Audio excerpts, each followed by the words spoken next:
আসসালামু আলাইকুম ওয়া রাহমাতুল্লাহ। সুপ্রিয় দর্শক, আজকে কিয়ামত সম্পর্কে আপনাদের জন্য কিছু কথা বলবো। পৃথিবীর এক মহাসত্য হচ্ছে কিয়ামত, আর এই বিষয়ে পবিত্র কোরআনুল কারীমে আল্লাহ তাআলা ৩৮৯টি আয়াত নাজিল করে মানব জাতিকে বারবার সতর্ক করেছেন, বিবরণ দিয়েছেন এই আসমান জমিন ধ্বংসের ব্যাপারে। হযরত ইসরাঈল আলাইহিস সালামের ভয়ঙ্কর ফুৎকারের মাধ্যমে সংঘটিত সেই ভয়াবহ বিচার দিবস অর্থাৎ মহান কিয়ামত দিবস। মুহূর্তেই নির্মূল হবে লক্ষ কোটি বছরের কোটি কোটি শ্রমিকের ঘাম ঝরা এত এত স্থাপনা, মহাস্থাপনা। ধ্বংস হবে 2717 ফুট উঁচু সেই সবচেয়ে বড় বুর্জ আল খলিফা থেকে সবচেয়ে ক্ষুদ্রতমটিও।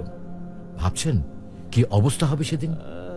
আজকের যে পাহাড়গুলোকে পৃথিবীর পেরেক বলা হয়, সেদিন সেই পাহাড়গুলো হবে ধুনিত তুলার মতো। এমনকি top of the world Mount এভারেস্টও সেদিন ধুনিত তুলো হয়ে উঠবে। সেদিন আকাশটা বিদীর্ণ হবে আর নক্ষত্রগুলো পড়বে খসে খসে। সুবহানাল্লাহ! না জানি কি ভয়ঙ্কর দৃশ্য হবে সেই দৃশ্যগুলো। চুরমার করে দেবে পুরো বিশ্বকে ক্রমাগত ভূমিকম্প। আর আকাশটার অবস্থা হবে সেদিন এমন, যেমন একটি পশুর চামড়া ছাড়ালে হয়। আল্লাহ তাআলা মনে রাখার তৌফিক দান করুন এবং আমাদেরকে কিয়ামতের ভয়াবহতা থেকে রক্ষা করুন। আল্লাহুম্মা আমিন।